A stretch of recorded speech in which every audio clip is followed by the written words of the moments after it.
ഇന്ന് നമ്മൾ നോക്കാൻ പോകുന്നത് ഭരണഘടനാ നിർമ്മാണ സഭയെക്കുറിച്ചാണ്. അപ്പോൾ ക്യാബിനറ്റ് മിഷൻ പദ്ധതി പ്രകാരമാണ് ഭരണഘടനാ നിർമ്മാണ സഭ രൂപീകരിക്കപ്പെട്ടത്. അപ്പോൾ ക്യാബിനറ്റ് മിഷൻ നിലവിൽ വന്നത് 1946 ക്യാബിനറ്റ് മിഷൻ 1946. അപ്പോൾ ഇതിനെ നിയമിച്ചത്, ക്യാബിനറ്റ് മിഷനെ നിയമിച്ചത് ആരാണ്? ക്ലെമൻ്റ് ആറ്റ്ലിയാണ് ക്യാബിനറ്റ് മിഷനെ നിയമിച്ചത്. അപ്പോൾ ക്യാബിനറ്റ് മിഷനെ നിയമിക്കുമ്പോഴുണ്ടായിരുന്ന വൈസ്രോയി ആരായിരുന്നു? വേവൽ പ്രഭു ആയിരുന്നു. അപ്പോൾ വൈസ്രോയി വേവൽ പ്രഭു.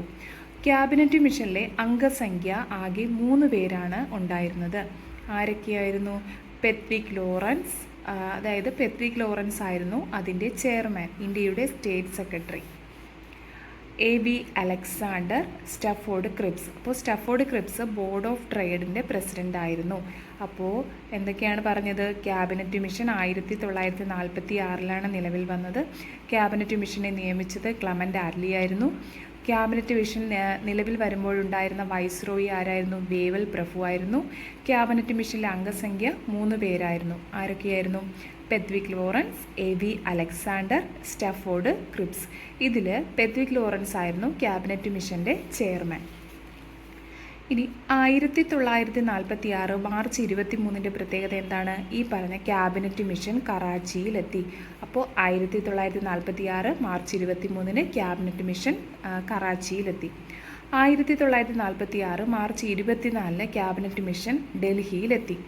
1946 മെയ് 16 ഒന്നാം പദ്ധതി, 1946 ജൂൺ 16 രണ്ടാം പദ്ധതി, 1946 ജൂൺ 29 എന്താണ്? ക്യാബിനറ്റ് മിഷൻ ഇന്ത്യയിൽ നിന്നും മടങ്ങി. അപ്പോൾ ഇത്രയും വർഷങ്ങൾ ഇമ്പോർട്ടൻ്റ് ആണ്.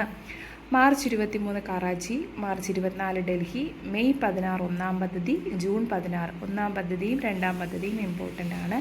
മെയ് 16 ഒന്നാം പദ്ധതി, ജൂൺ 16 രണ്ടാം പദ്ധതി, ജൂൺ 29 ആയപ്പോഴത്തേക്കും ഇന്ത്യയിൽ നിന്ന് മടങ്ങി.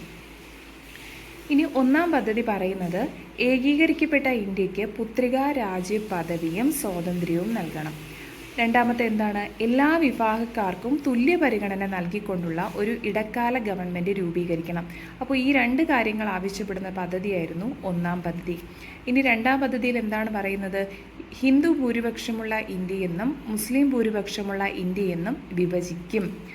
1938 INCയെ പ്രതിനിധീകരിച്ച് നെഹ്റു ബാഹ്യ ഇടപെടലില്ലാതെ ഭരണഘടനാ നിർമ്മാണ സഭ രൂപീകരിക്കണമെന്നും അംഗങ്ങളെ തിരഞ്ഞെടുപ്പിലൂടെ കൊണ്ടുവരണമെന്നും ആവശ്യപ്പെട്ടു.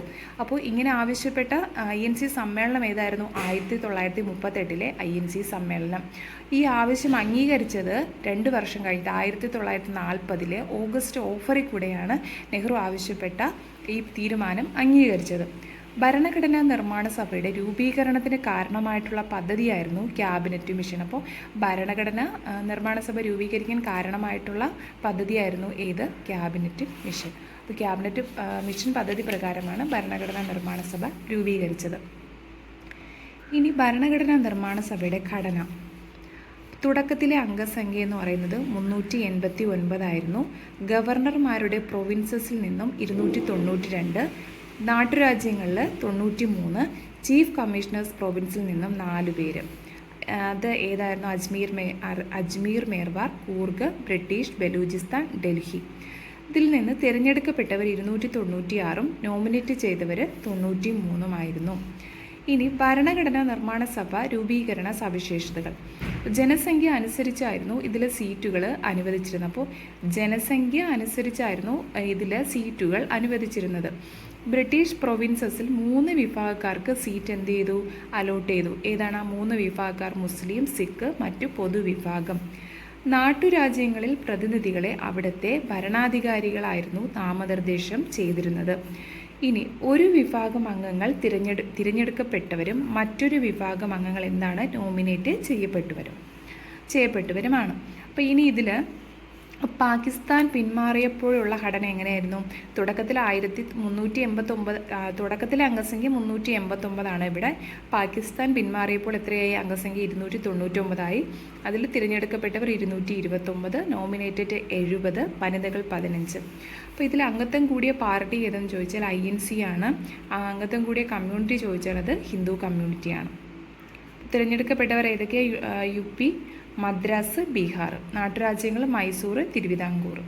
പിന്നെ UP വന്ന 1950, തമിഴ്നാട് 1969, കർണാടക 1973. അപ്പോൾ ഭരണഘടനാ നിർമ്മാണ സഭയുടെ ബാക്കി ഭാഗം നാളെ നോക്കാം.